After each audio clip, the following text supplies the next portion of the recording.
Hi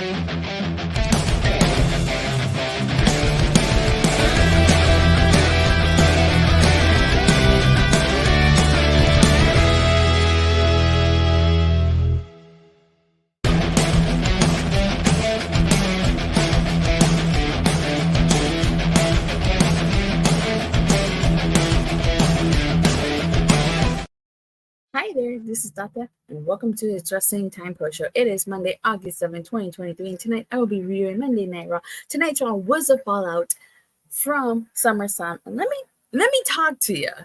Some stuff went down on tonight's Raw, but let's start with this LA Knight, and Miz segment. Okay, so earlier in the night, Miz was walking to his photo shoot, and they told him to wait because somebody was taking a photo, and that person was LA Knight. And so this leads into a promo. So the Miz comes out and he basically cuts a promo on respect. And you know who comes out? LA Knight, and he introduces himself to the Miz, but the Miz refuses to shake his hand. Now I know what you're probably thinking to yourself, what the hell is LA Knight doing on Monday Night Raw when he's a SmackDown superstar? Well, first of all, you know, WWE always throws the rules out the door, so this is no exception. I can't complain because I actually like LA Knight. So, and this was a really good segment. They went back and forth. Like, the Miz called LA Knight an Attitude Era fanboy cosplaying in his ring. I was like, oh my God. And they bring about making these things personal, and the Miz asks what LA Knight has been doing for the last 20 years. This is a very good promo from LA Knight. Yeah, exactly. Very good promo. This was a good segment. You know, in typical Miz fashion, he tries to cheap shot. He tries to cheap shot LA Knight, but I really like the fact that LA Knight countered with the BFT blunt force trauma. This is really good. And you know what? Like I said, I don't care that they threw their rules out the window. They always do that. And they sold me this feud with this segment alone. Seriously, I'm really excited to see the Miz versus LA Knight possibly at Payback. Wouldn't you? This would be a really good feud if built correctly. And I'm honestly really excited. I cannot complain. So. And I'm also happy he won last night at SummerSlam in the Slim Jim Battle Royal. So, very good promo by The Miz and LA Knight. So, can't complain. Monday Night Raw kicked off with a Cody Rhodes promo, and he was basically talking about Brock Lesnar. You know, they were in Minnesota, which is Brock Lesnar's home state. And I'm interested in seeing this, but out of all opponents for night, The Miz is great at getting people over. Exactly. Do you guys remember all those years ago? I think it was like 2016 when The Miz feuded with Dolph Ziggler. That was a really good feud, and it helped Dolph Ziggler. So I'm really excited for this. And then remember, Cody's first match back on Raw was against The Miz. So, you know, The Miz is really good. Talking about podcasts brings up a good point. Miz is really good.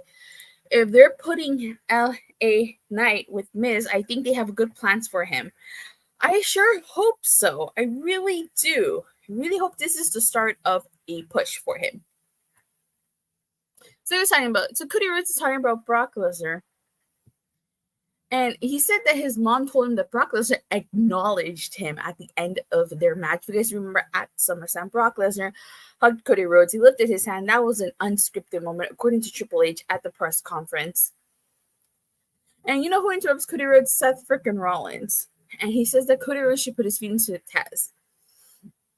And then Judgment Day comes out. And I'm going to say, like, this whole segment was used to build the main event, which would be the Judgment Day versus Seth frickin' Rollins, Cody Rhodes, and Sami Zayn. Yes, because Sami Zayn does come out to aid Seth Rollins and Cody Rhodes after they're attacked by Judgment Day. Mainly Baszler attacks Seth Rollins here.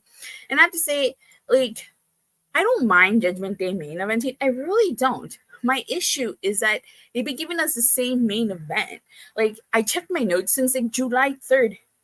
Judgment Day has been main eventing, which is not a problem. But it's been a mix between tag matches, singles matches. It's like, okay, how come Rhea hasn't had a chance to main event Raw? She's part of Judgment Day. Throw her in the mix. But they've been giving us the same main event. And I mean, don't get mad. Don't get me wrong. The matches have been great, but it's just literally the same main event. First, it was Sami Zayn and Kevin Owens versus Damian Priest and Dominic. KO got taken out. Then we got Sami versus Dominic. Then we had Sami and Seth Rollins versus Finn Balor and Damian Priest. And now you're throwing Cody Rhodes in the mix. Another main event tag match. It's like every week's the same. And watch next week tag match. Rinse and repeat. Exactly.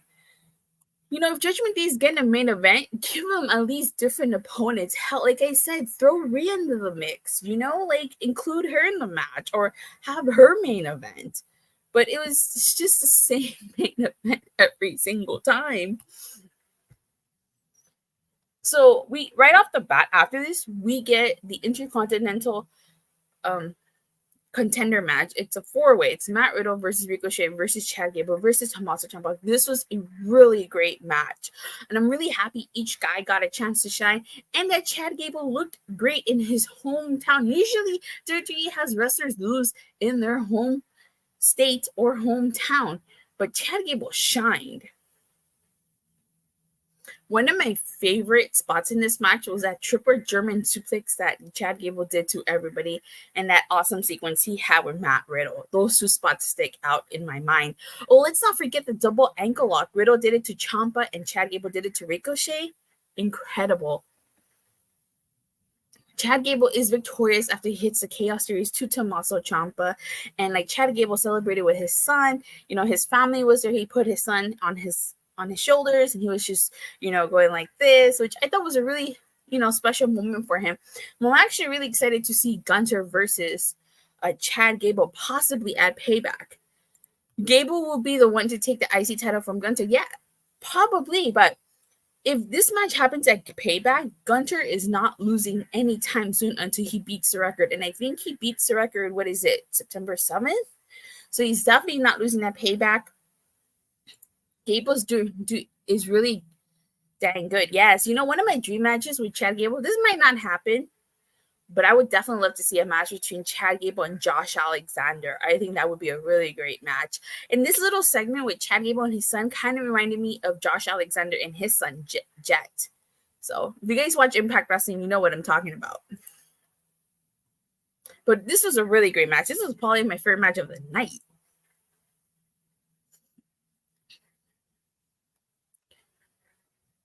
So we get a backstage segment with Sami Zayn, Cody Rhodes, and Seth Rollins. And Seth Rollins is, let me see, that record is too close. I don't think Gable beats Gunther. No, he's definitely not beating him at Payback, but he probably will either beat him maybe the Raw after he beats the record, or maybe at Fastlane. If you give us a really good story, you can stretch this feud out to Fastlane. You just got to give us a reason for a rematch. So basically, this segment is just pretty much Cody Rhodes and not trusting Seth Rollins. I mean, Seth Rollins not trusting Cody Rhodes, and then Sami Zayn trying to play the peacekeeper. Gunther already surpassed Macho Man's Randy Savage reigns. Yes, but he still needs to pass Honky Tonk Man's. We get a recap from the Tribal Combat video. We get a recap of the Tribal Combat match that happened at SummerSlam. And one of the things that they say at the end is that Jimmy Uso returns to the island of relevancy to acknowledge Roman Reigns. Can they coexist? Yeah, they did the whole can they coexist storyline. So that piqued my interest. I guess we got to wait and see what they do with, what explanation they give us with Jimmy turning on Jay. We had Shinsuke Nakamura versus Bronson Reed. I actually really like this match. You know, we didn't have any nonsense that we've been getting in the Bronson Reed matches. There was no nonsense in this match, but it was a clear-cut finish match. You know, it took 2 Kinshansas, but Shinsuke Nakamura ultimately defeated Bronson Reed. Good for him. And if you were paying attention to commentary, Michael Cole dropped Nakamura's IWGP title reigns on there.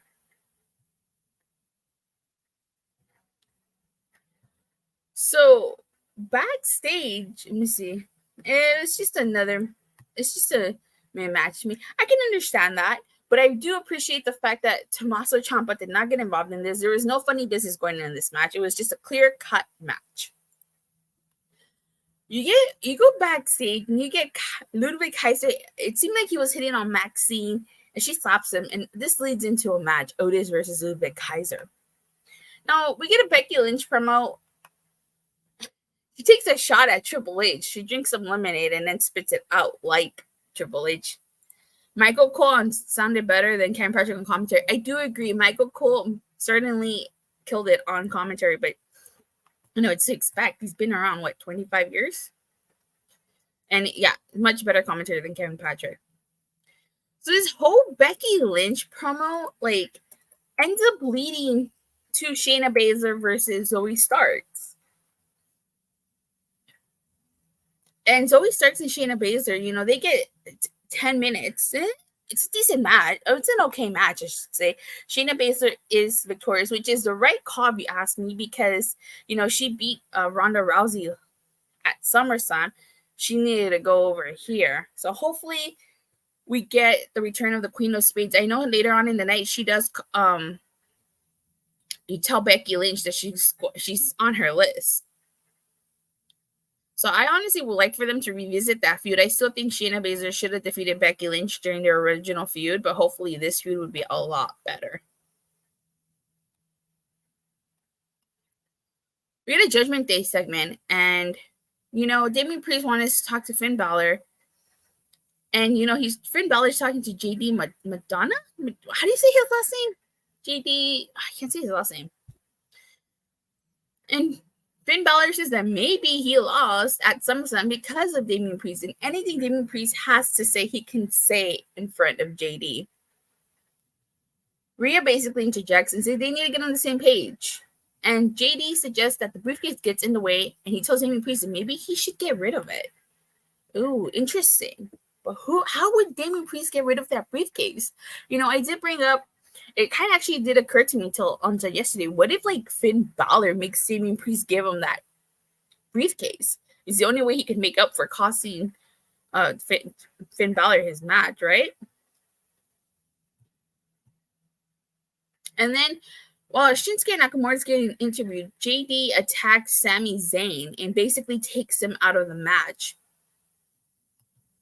Shinsuke Nakamura offers to be Cody Rhodes and Seth Rollins' partner.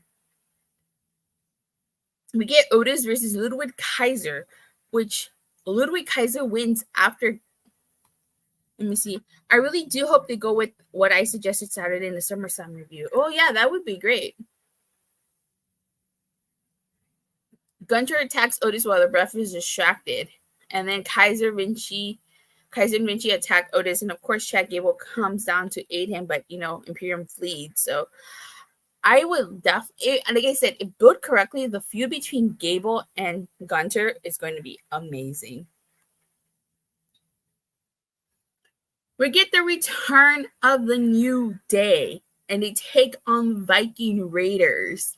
And of course, the New Day, they were going to win this match because it's their first match back as a tag team. There was no way they were going to lose.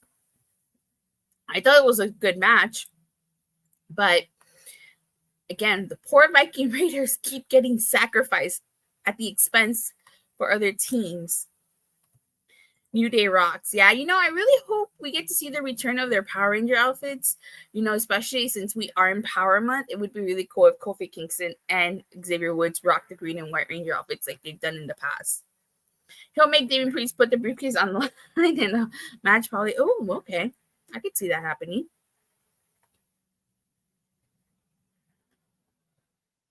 All right. So we're going to talk about this women's tag title. You see, I popped big for the return of the New Day. Oh, that's cool. Yeah, me too. It was really cool seeing. We're just missing Big E. All we're missing is Big E, and the entire New Day would be complete. So let's talk about the WWE Women's Tag Title situation. The news broke earlier today on TMZ Sports. WWE confirmed it. According to TMZ Sports, Sonya Deville suffered a serious knee injury that will require surgery. They say that Sonya tore her ACL during her tag team championship match against Bianca Belair and Charlotte Flair on the July 28th edition of SmackDown in New Orleans, and will undergo a procedure on Tuesday to fix the issue. The women's tag titles are cursed and just retire them. So they didn't address the situation. Yes, they did confirm that Sonya Deville is injured, but they didn't say anything about the tag titles, what's going to happen. And Michael 11591 does bring a good point. The titles are cursed. Check this out. Ever since Sasha Banks and Naomi, walked out, everybody who's held the title, those tag titles, has gotten injured. Aaliyah, Dakota Kai, Liv Morgan, now Sonya Deville. I mean, Ronda Rousey won those titles, and now she's out of the WWE. Man, they need a good old-fashioned egg cleanse. Get rid of that bad juju that is surrounding these tag titles. So you know what this means, right? Either A, Chelsea Green is going to have to find a new tag partner, or we're going to have another tournament. Probably of some thrown together teams, but I feel bad for Sonya and Chelsea. This was both Chelsea and Sonya's first championship reign in WWE, and this is how it's going to end. They just brought up 2 new tag teams. They're really good. Using exactly, Katana Chance, Kaden Carter. What the hell happened to Isla Dawn and Alba Fire? They dropped their NXT women's tag titles and just kind of disappeared. But, I swear, if Chelsea Green has to relinquish those tag titles and then the next team wins them and somebody gets injured, what more proof would you need that they're cursed? It's I don't know, but they gotta get rid of that bad juju. So the 6-man tag match, it's Judgment Day versus Cody Rhodes, Seth Rollins, originally supposed to be Sami Zayn, but like I said, he got replaced by Shinsuke Nakamura. And Shinsuke Nakamura was all over tonight's show. They will make Kaden and Contender win the titles. They will be transitional champions, and Sonya and Chelsea will win them back. It depends. See how long Sonya Deville is going to be out. So before this match even starts, Raquel Rodriguez comes out and she attacks Sonya. Sorry.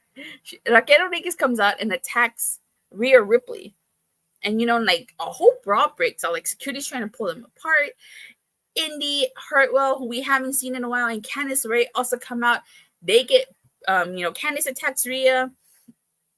They get tossed to the side by Rhea Ripley. So, I actually really like that because Rhea's always there. They never take, I don't know what's going on with these main event matches, but it's they never take Rhea Ripley into consideration. She's always there. Why don't you do something about it? I'm surprised we haven't gotten an 8-person tag match. Judgment Day, including Rhea Ripley versus, I don't know, with Sami Zayn, Kevin Owens, Seth Rollins, Raquel Rodriguez. Oh no, now I'm giving them ideas. I shouldn't even put that out there. Botch. Yeah, I did botch. I hope they don't take my idea. But I don't know why I put that out there. And I really like the fact that throughout these Judgment Day segments, at the beginning, Damian Priest walked in front of Judgment Day. There's still that tension between Finn Balor and Damian Priest. They have nothing lined up for Rhea until it gets cleared. Well, the fact that Indy Hartwell and Candice LeRae got involved in this, those could be temporary feuds leading up to Payback. And here in this match, Damian Priest and Finn Balor were trying to argue who was going to start, and then Dominic took it upon himself to start the match against Shinsuke Nakamura. Ricky Bobby put that botch out there. Okay, yeah. For this video, get the reference Ricky Bobby from Talladega Nights, The Ballad of Ricky Bobby, starring Will Ferrell. Really funny movie, by the way. If you haven't watched it, I highly suggest you check it out. This was a great main event. I have no problem with this match. This was a good match. the ending sequence, Damian Priest hit Cody in his spine with the briefcase. Rhea distracted the ref. Sami attacked Damian Priest, and Cody Rhodes hit the crossroads to Finn Balor. And so Seth Rollins, Cody Rhodes, and Shinsuke Nakamura won. I got to watch that movie now. You should. Really funny movie. But my issue, like I said at the beginning, literally we've seen a this match in multiple different forms. And if you're going to have a Judgment main event, okay, great. That's fine. Let the main event, but not against the same opponents. Like I said, you could have Rhea main event. You can have a mixed tag match, Triple H needs to give us the way. Yeah? Where is Johnny Gargano? Where's Dexter Lumis? Maybe you can also try giving somebody else a chance to main event. I get Judgment Day is like, the main thing on Raw, but still, give somebody else a chance.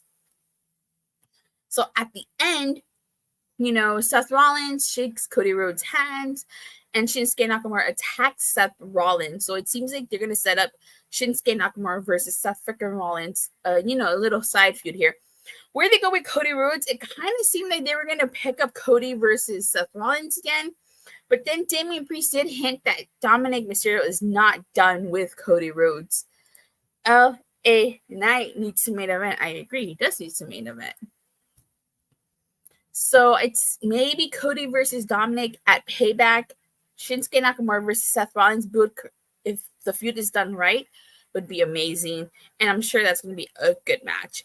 Overall, tonight's Raw was not entirely terrible. There were some downfalls during tonight's show. But aside from that, I didn't think it was entirely boring.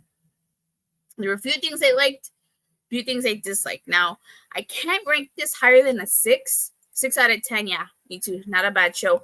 Just for the simple fact that the main event, despite being a great main event, we need to change this main event. I swear to God, like we do. Because it's literally the same main event. So, but with that being said, you guys, thank you guys all so much for watching and for the continuous support. And don't forget to like, subscribe, make sure you hit that bell so you get notified whenever I go live or release a new video. And we are in Power Month. We're celebrating 30 years of Power Rangers. If you haven't already done so, make sure you check out my last week's video where I ranked all the themes from Mighty Morphin to Dino Fury, from my least favorite to my most favorite. Tomorrow, I am going to be releasing my unboxing of the black and gold, or as I like to call it, Old NXT Dino Megazord. So make sure you check that out. With that being said, I'll see you guys Wednesday after AEW Dynamite. Bye.